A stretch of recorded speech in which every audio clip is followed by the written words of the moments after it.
Hello everyone, you're watching Awaz News. I'm Kubra Ali and I'll be taking you through big news across Canada. Video shows suspects armed with a sledgehammer break into spa in Markham. 3 teens charged in connection with Richmond Hill cinema shootings. Enough is enough, Doug Ford says Ontario could hand encampment drug users $10,000 fines prison. Doug Ford says cutting off U.S. energy supply amid tariff threats a last resort. Significant wind chill expected in GTA today, snow squall warnings for other parts of Ontario. Transport truck collision in Brampton sends 1 person to hospital. Banks tell 2 Ontarians too much time has passed to cash decades old check GIC. These were the headlines, and let's jump right into the details. 3 teenagers and a 19-year-old man have been arrested and 3 more are at large in connection with a series of spa robberies in Markham and Toronto, one of which was captured on security camera. Video released by York Regional Police show 3 masked suspects breaking into a spa near Birchmount Road and 14th Avenue using a sledgehammer on the early morning of November 23rd. Once inside, the suspects are seen rummaging through the establishment, going into rooms, opening drawers at the front desk and taking some items. According to police, the suspects allegedly stole a vehicle from a spa and quantity of cash.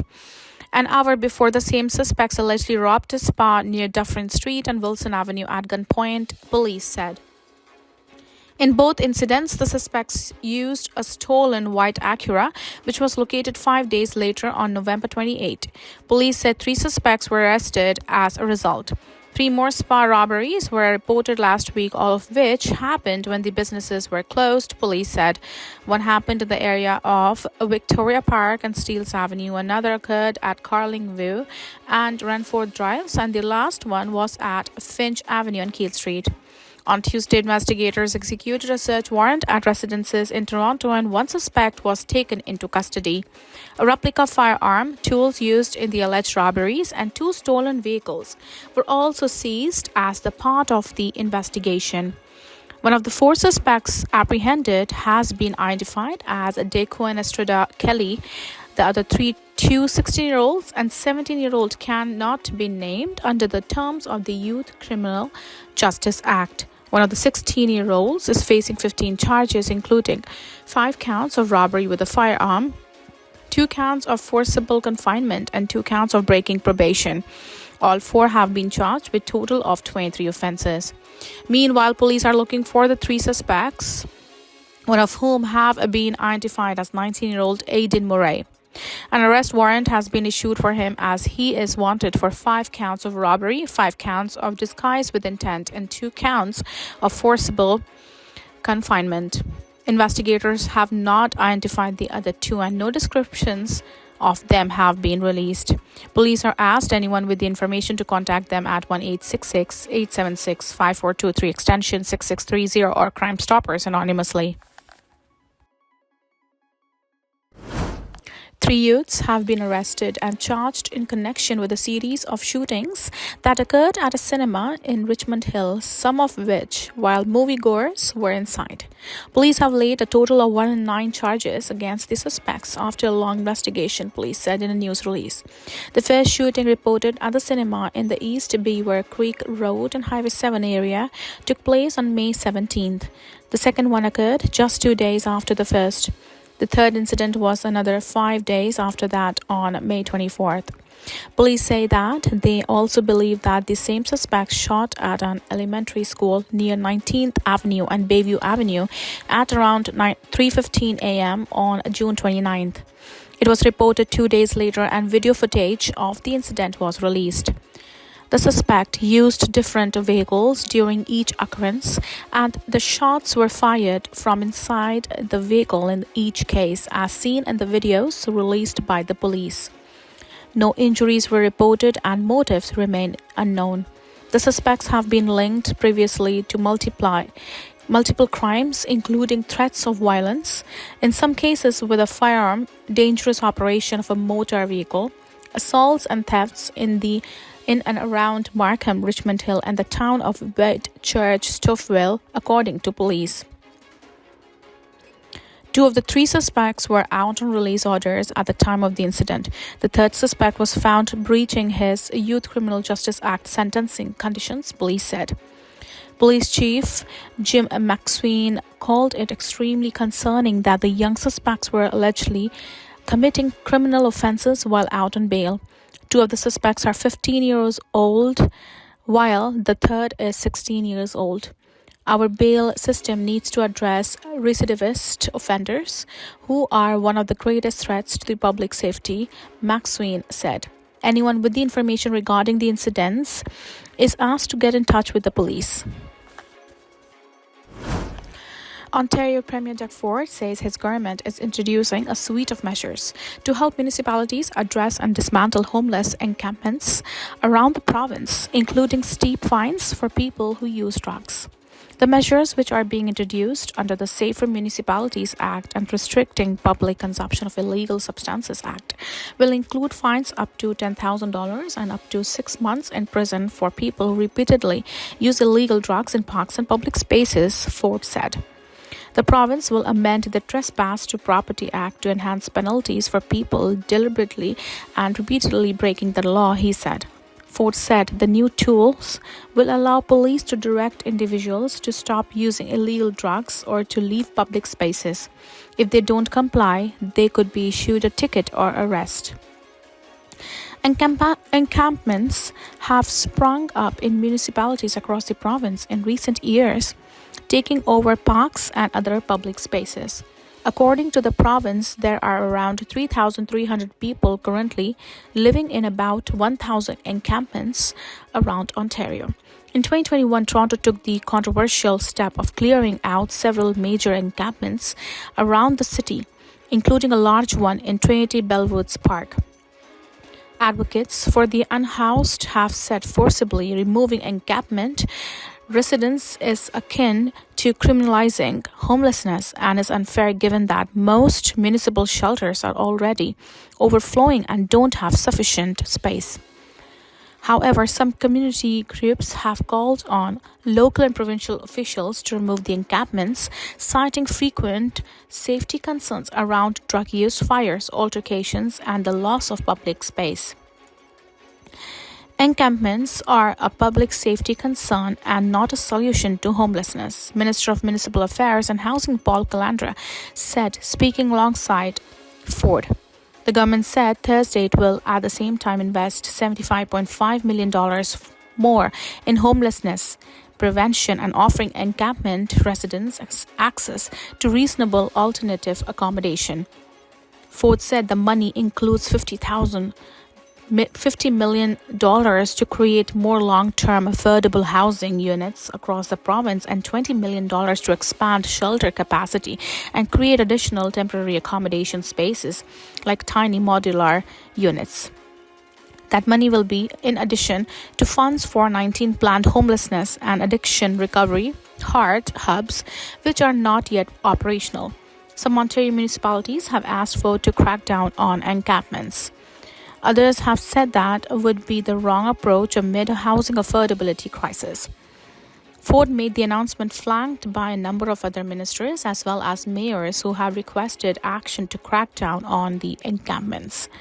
Last 12-month Ontario mayors wrote to Ford asking him to use the notwithstanding clause if necessary in order to avoid illegal challenges on charter grounds to any legislation on encampments. Ford said he did not expect to have to use the rare power in order to tackle the encampment issue, but he would be prepared to do so if the courts tried to block him. The legislation is expected to be introduced at Queen's Park later Thursday before the legislature rises for its winter break. It's worth bundling up before heading out the door today as the Greater Toronto Area GTA is set to see strong winds that will make it feel frigid. A high of -4 Celsius is expected in Toronto Thursday, but high winds will make it feel more like -14. Westerly winds of 40 kilometers per hour are expected with wind gusts of up to 70 kilometers per hour. According to Environment Canada, it could feel as cold as -17 overnight with the wind chill. Meanwhile, some areas surrounding the GTA are expected to see a blast of wintry weather over the next 2 days. Snow squall warnings are in effect for areas north and west of the GTA. According to Environment Canada, some areas could see heavy local accumulation of 40 to 80 centimeters of snow Thursday through Friday. Environment Canada warned that the snow could produce very poor visibility at the times in the affected areas. Locally, high snowfall amounts greater than 80 centimeters are possible, especially if a strong snow squall band remains over the same area. The weather agency said road closures are possible given the expected poor travel conditions. Premier Doug Ford says that cutting off the energy supply to the U.S. remains a last resort amid the threat of a promised 25% tariff on Canadian goods, but he's warning that his government is ultimately prepared to use every tool in its toolbox to protect the livelihoods of the people of Ontario. Ford made the comment during an unrelated news conference on Thursday morning, one day after he first floated the concept of ceasing to supply energy to the states of New York, Michigan, and Wisconsin. Ford said on Wednesday that Ontario was prepared to go to the extent of cutting off the energy supply to the United States in response to tariffs, but on Thursday, he made clear that such a drastic measure would be the last thing that he would want to do, telling reporters that he would be taking a wait-and-see approach. Ford went on to say that his government is currently putting a list together of potential retaliatory elections alongside other Canadian provinces, with plans to discuss the measures during an upcoming meeting with the other premiers scheduled for this weekend. Ford also said that he would be speaking with the governors of New York and Michigan on Thursday. Ontario's total trade with the U.S. in 2023 was valued at around $500 billion, and a number of experts have previously warned that the province's economy will be disproportionately impacted by Trump's promised tariffs. Speaking with reporters, Ford said that his number one focus right now is on protecting Ontario jobs from the attack coming in the forms of tariffs. To that end, Ford has made several appearances on U.S. television networks in recent days. The Ontario government has also launched an advertising blitz in the U.S., touting the benefits the country receives as a result of its trade relationship with Ontario.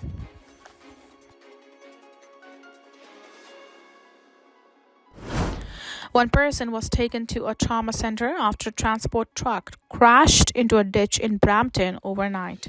It happened around 10:40 p.m. in the area of Coleraine Drive and Countryside Drive, Peel Regional Police said. Images from the scene show the transport truck tilted on its side in the ditch, surrounded by emergency vehicles. According to reports from the scene, fire crews had to extricate one person from the cab of the truck. A passenger was subsequently transported to a trauma center, Peel Police said. It's not yet clear what caused the collision. Coleraine Drive is closed between Countryside Drive and Mayfield Road as police investigate the crash.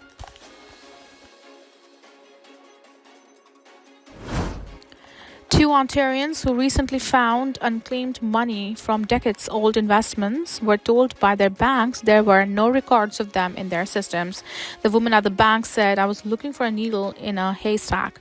Lyndon Griffiths of Scarborough told Awaz News. Griffiths said his mother passed away 24 years ago, and he and his brother were executors of her will. But at that time, Griffiths missed an important document.